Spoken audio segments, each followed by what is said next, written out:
Hello and welcome to this rather special UniCast episode, the end of 2020 and our Christmas edition. So welcome to all the viewers and the listeners out there. And let me introduce my fellow UniCaster, David Bell. Hi, Dave. Good morning, Nick. Good morning, everybody. Well, we're in for a treat today, Nick. I know we've had some offline discussions about what this year's been about and what it's meant to us, and potentially what the future holds. And I know throughout this 30-minute show, we're going to be covering some of the stuff that's happened throughout this year because it's been exciting.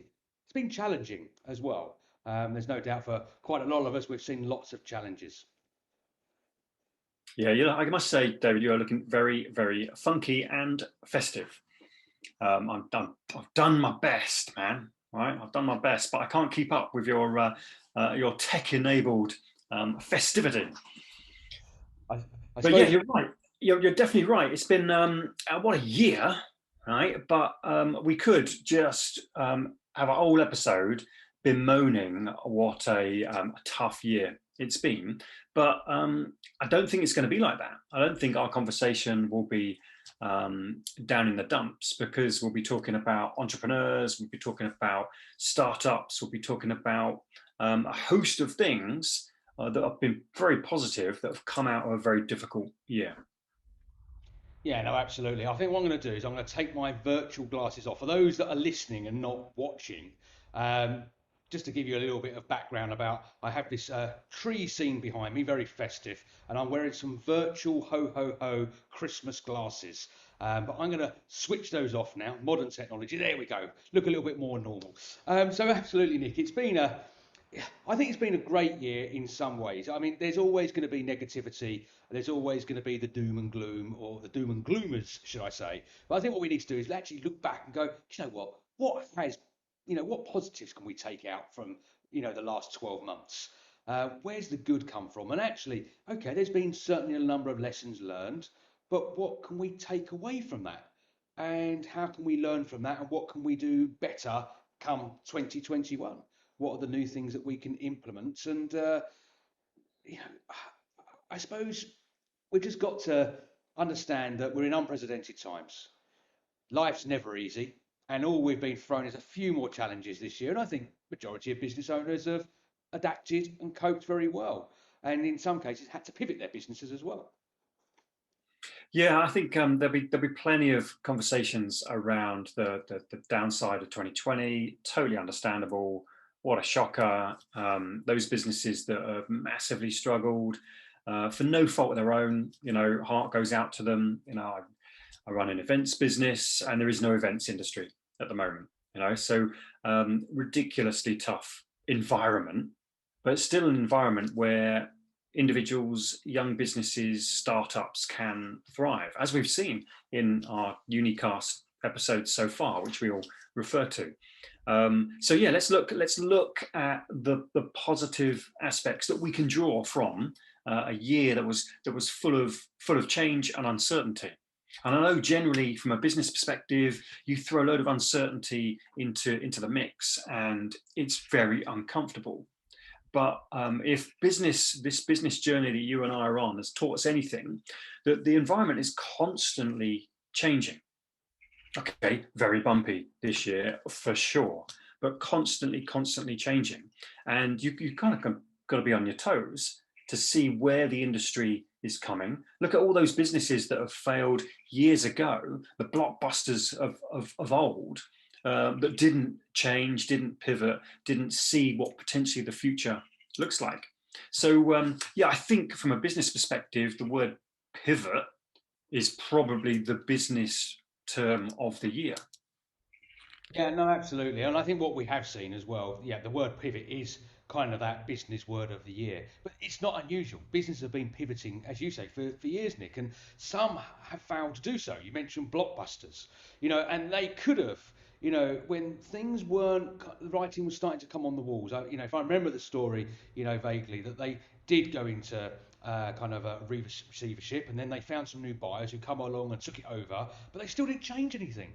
They just they just new investment come in, a bit more money thrown at it, and hey, everything's going to be okay, isn't it? And of course, then I think it was about 12 months, 18 months later, they hit the brick wall again, and that was the final shutters down and all the shops closed down. Why? Because they didn't see the necessity to pivot and change. Netflix, which kind of really probably put the nail in the coffin for them, or was certainly one of the reasons. They saw the future. They saw the technology being out there. They knew that people, could stream and download video content and watch it from the comfort of their own home without having to get in the car and go and pick up a DVD or dare I say, a VHS cassette. And of course, let's go back in time. Let's look at the Betamax and the VHS. Prime example, two great technologies at the time for recording content. For the young ones out there, by the way, this was like a big block that you put into a tape recorder and it recorded onto tape. Very antiquated these days. But there was two versions. There was Betamax and there was VHS, and they were both great technologies. And actually, Betamax was a better technology, but it lost the war. VHS won, and the same happened with Sky. You had British Sky Broadcasting, which had the squareals. I don't know if you remember the squareals, Nick. And then you had, Oh yeah. as we know it today, and they had the analog dish. So you had BSB, which was sending out digital signals, and you had analog Sky. And analog Sky won the war. But the original BSB squareal, which was digital, was a far better quality picture and sound. So sometimes, it's not always about, it's about seeing the future, and it's about adapting, and technology has a really big place, I think, where we are today, and we're seeing that certainly throughout 2020, how we've all had to jump onto these video conferencing platforms like we are now, Nick, Zoom. We'd love to be sharing a coffee around a boardroom table recording this particular video, but we've had to adapt and pivot how we do things, and of course we're doing this online. So technology is a big thing, and we saw that with Uni. That was the opportunity we saw, wasn't it? If we think back to our original ideas around Uni, we sat there and thought, technology, communication, which is your area of expertise and skills, how can we Hmm. bring this together? And look where we are today. Yeah, and I think so. Without the technology, okay, I have a love-hate relationship with technology. Okay, I know it's can't do without it, but there is a, let's just say, an evil side to it, right? So can't just rely on the tech, but without that beautiful combination of the great tech, great communication, uni wouldn't be doing what it's currently doing. But yeah, you look at the year and think, okay, what's happened to the university environment, right? Like most other communication spaces, it's gone online. And yeah, you harness the technology to deliver the best communication, the best content that you can, and that's exactly what we're trying to achieve with uni. We want to have great conversations, we want to share great content, and want to make that accessible. And the technology allows us to make that accessible on a global basis. So, kind of one of the things, I guess, to come out of 2020 is, what does my business look like in this very global marketplace? I thought we used to be around a boardroom and a conference room and running a workshop with a few dozen people. And now, in theory, my audience is anyone who's got a PC and they can plug into a network. So it just potentially, the audience just goes to ridiculous figures. But then again, so does the competition, right? Everybody's online trying to do their thing. And one of the things I saw is, as soon as kind of the pandemic hit and everyone went into lockdown, and the word pivot was kind of the headline, I saw many businesses just throw themselves online without thinking, what does the online version of what we do look like? And it's kind of, you miss a trick, I think, if you don't just stop for a moment and think, okay, is the online version of what I do exactly the same as the face-to-face version, or do I need to tweak it? Do I need to reinvent it almost for a different experience, different dynamic, and potentially a different audience? And I think we're trying to capture that with Uni, of multiple audiences. What exactly is it we can deliver that gives the most value? Yeah, no, absolutely. And I think one of the things that we also saw with uni is that we saw this opportunity, and we've got some some fantastic universities throughout the country, and no doubt on a global scale as well. And our plan was, how can we get information to students, to small businesses as well, because I know uni is obviously focusing pretty much on working with university students, startups, etc. But we're not limited to. We're really happy to work with niche startups, or small organisations that need some guidance and need some help. And it's about sharing education in a fun format as well. We wanted to make it a little bit more light-hearted at times. Which we believe we're quite good at, Nick. We know we've done it in the real world, where we've Here we had go. theatres, and we've had lots of people sitting in the audience, and we've made them smile many a times and laugh and giggle, and actually walk away taking away some golden nuggets, being well informed.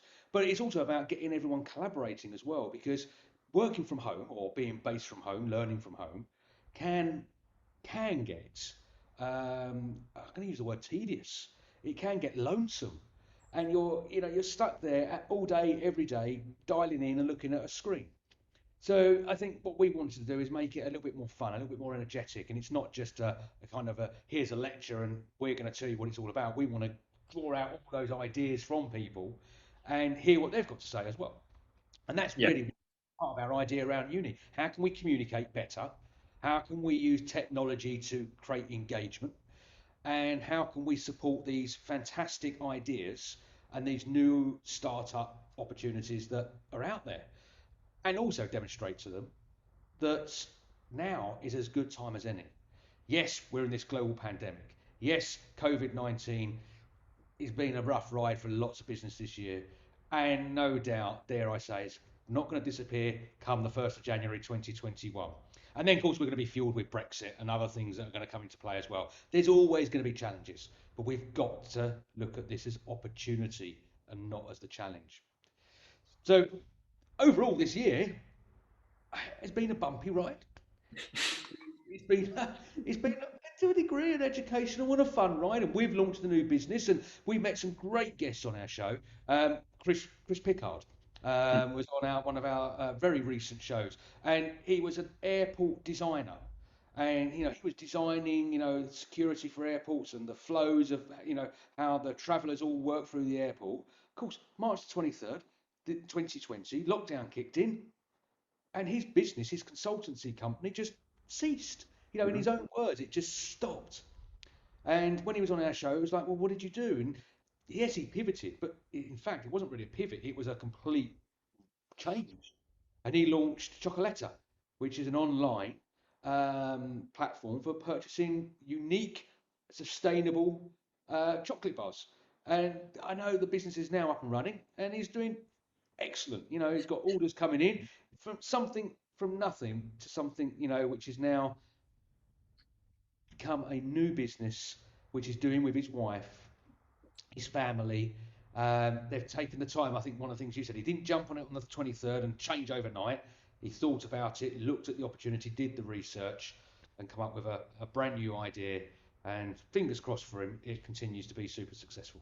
Yeah, it looks great for him. Imagine if we were having this conversation at the beginning of 2020 with him. All right, Chris, what are you up to? Yeah, yeah, I'm a consultant. I work on airports. Oh yeah, what's your year look like? Yeah, yeah, it's going to be really good. We're going to build airports. We're going to do all this cool stuff. At no point would he see himself months later being Mr. Chocolate, right? But that just shows, there must be something going on in his head, thinking, well, okay, I can't do this, but what else can I do? And I think the years most definitely given people um, time to reflect and consider and appreciate the direction that potentially they're going in.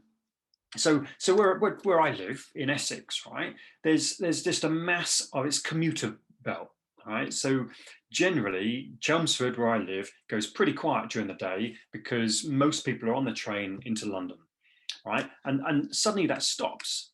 Okay, so people are now given more time to consider. Well, is that the life for me? Do even when we things go back to whatever they go back to, I think there'll be a series of people thinking, well, actually, I want more from this life of mine. I perhaps don't want to work for somebody else. I want to try something, I've always dreamed of this, and I want to try this or that. And I think that makes the content that we share across the Uni platform even more relevant. Where there's us thinking, well, it's student based, it's young entrepreneurs. I think there'll be an audience next year for a much kind of, let's say, older or maybe more experienced in the workplace entrepreneur. But yeah, Chris, prime example. What are you going to do, Chris? There's no more, airports, forget about it right now. What are you going to do? And I imagine the thought process was quite interesting before Ping, well, of course, I'm going to work in the chocolate world, going to become a chocolate man. Yeah, fantastic. He's a Fantastic. modern world Willy Wonka, and he's going to hopefully now scale his business. That's the crucial part from going forwards. First, it was the startup phase of getting the business up, running, finding the right suppliers, getting the stock, building the customer base, which obviously takes time. It's not an overnight thing. And now he would be thinking about scalability come 2021 and how he's going to grow that business. Make it more sustainable, potentially, onboard, new team members. That might be one of the steps for 2021. And I suppose that all depends on how quick it grows and develops. But it's a bit like Ryan McGee. He come on to one of our first or very early episodes, and he was a university student in Loughborough, and he left Loughborough, got his walked away with his degree and stuff like that, and he was super chuffed. But while he was in university, him and his partner Charlie decided to launch their business, Househack, just before lockdown kicked in, or just before the pandemic really was kind of becoming anything known to most of us. But they didn't stop there. They didn't give up.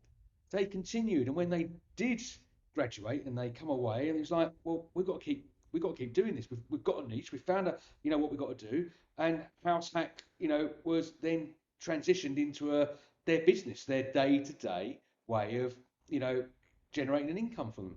And again, it's been tough for them, but they're on a super journey. And we said to them, if you can make this work in 2020, my God, you're gonna, sail through this, and the other side of it, you're gonna look back and go, yeah, the seas were a bit rough, but hey, we navigated it well, and now we're on calmer seas, and things are looking rosy and good. So, good luck to them.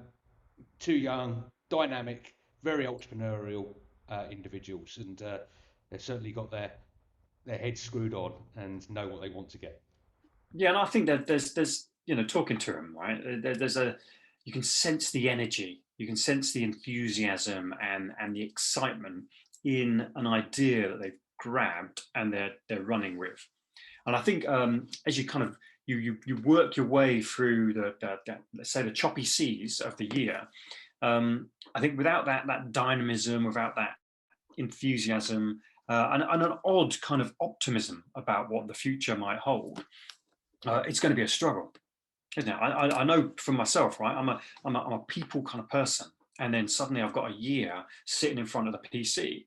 And one of the things, the big kind of learning lessons for me from the year was what do relationships look like when you can't go down the pub anymore, or you can't meet in a meeting room. You and I can't go for a cup of coffee and talk about all sorts of stuff, right? We're now faced with a different environment to build relationships, and it's a very, the word different shouldn't be underestimated. Building a relationship online like this, hi, this is me, really challenging, especially for us humans, because there's a limited amount of information flowing that we normally would pick up on masses of stuff, and trying to focus on this kind of space for long term, really difficult, because like no other conversation, okay, we've never been surrounded by so many distractions, okay, because chances are a lot of these conversations happen at home, if you're lucky in the office at home, and if you're really lucky on your own in that space with your audience, but your chances are even then you're surrounded by, you've got your phone to one side, you've got messages pinging in, building relationships in 2020, new ones, I think has been a huge but exciting challenge. Yeah. So what about 21? Now I know when we come back in the new year, we're going to have a break now. This is our festive. This is going out to the audience for Happy Christmas and everything like that. But we're going to come back in the new year. We're going to have a week off. We're going to come back in early January, and we're going to record our kind of our intro to 2021. But it's a bit of a teaser. It's a bit of a taster. What do you think 2021 holds? Do you think we're going to see more of the same of 2020? And I know we all want to be strong and say, yes, of course we are. It's going to be a fantastic year ahead, and we've got to be positive. But I think we also need to be realistic. What should businesses, what should startups, what should those individuals with a great idea be thinking? If you was about to start a business, Nick, maybe you're just leaving university or about to leave university, you've got this idea. What would you do? What would be your advice to yourself in that situation? And this is the question, right? The question for 2021. What on earth, right? I want to start a business. What on earth am I gonna do? And tough, right? Tough if you go in blind. But we're not going in blind. We've had months of an environment where chances are we've learned a lot. And as most new businesses, most entrepreneurial ideas are based on where's there a gap? Where's there a gap in the market? What what can I do that maybe other people aren't doing yet or aren't doing very well? How can I tweak and enhance on something that looks reasonably successful? So I think there's going to be opportunities out there. Um, my old head is probably going to struggle to see those opportunities more than that young, fresh, kind of vibrant, tech-enabled student. But I think for sure there's going to be challenges. Right? And I love a New Year's. Not so much a resolution, but a New Year's challenge. And because a challenge I can really kind of get my teeth into. One of these big challenges is how does this idea that's in my head fly? And I think you're going to need support and people, some people that have been there and experienced it, but also some people that can kind of keep geeing you on. So Ryan has a very capable business partner, and no doubt they just work off each other and kind of get these ideas and they grow and infuse because of that combination. I think if you're going to try and do it on your own, it's going to be a rough road, hard work. So look for support. So Yeah. answering that question in a much shorter way, I think, David, if it was me leaving university now, I would look to see where I can get some support from.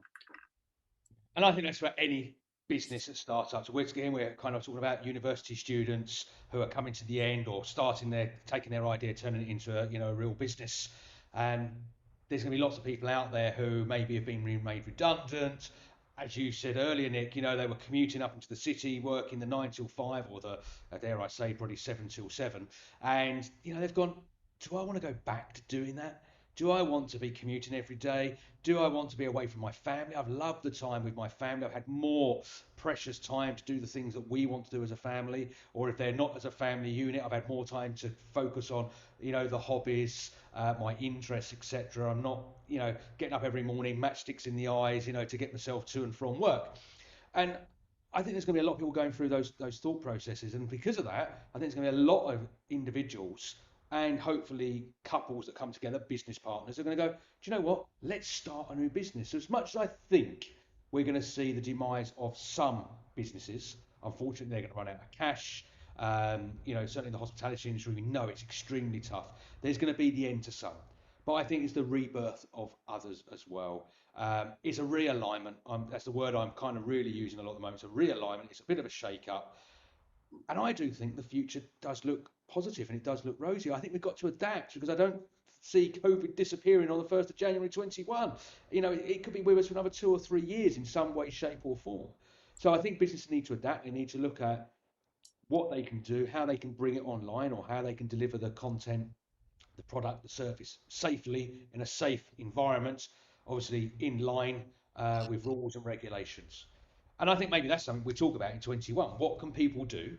What can organisations do, companies do to protect themselves, but to get their business, focused for for the year ahead, and how can they start collaborating, building better relationships? Because I think that is the really big thing. Networking is not the same online digitally. It's not, but there's still a space for it. And actually, through running a number of networking groups, one of them for the Federation of Small Businesses, we've seen some great uptake and actually some really good relationships and some fantastic businesses being done. And no doubt that's happened at lots of other online networking meetups and stuff like that. So I think 21 is exciting. We've got to think it's going to be exciting. It's going to come with its own set of challenges, but together, collaboratively, I think we can weather that storm even further, and we will look forward to seeing the nice, flat, calm seas ahead. Wow. Are there ever such things? Calm, flat seas in business? If so, I've not seen many of them. But I totally agree, though. I look at the year ahead with massive positivity. And I know for a lot of people, they've had to kind of evolve their business this year. It's like a forced evolution. It's evolve or die. And in business, that's the rough end of it, but it's also exciting. Because with it comes new challenges, new experiences, and ideally growth. So yeah, massive amounts to look forward to. Very excited about our New Year edition because it will be bubbling with these ideas and enthusiasm. But it's been a joy, an absolute joy since we started uni. A joy interviewing all these great business thinkers and seeing how their journeys have developed. And it's been great fun too. All of everything. If it's not going to be fun, there's a very good chance we ain't going to do it. All right. So it will continue to be a load of fun. All the content will be fun, delivered in a fun way. It's been great, mate. So I think that's the point we get to. I can put back on my Christmas hat along with my nice white fluffy beard. And I think this is the point, Nick. We wish everyone a very, very Merry Christmas.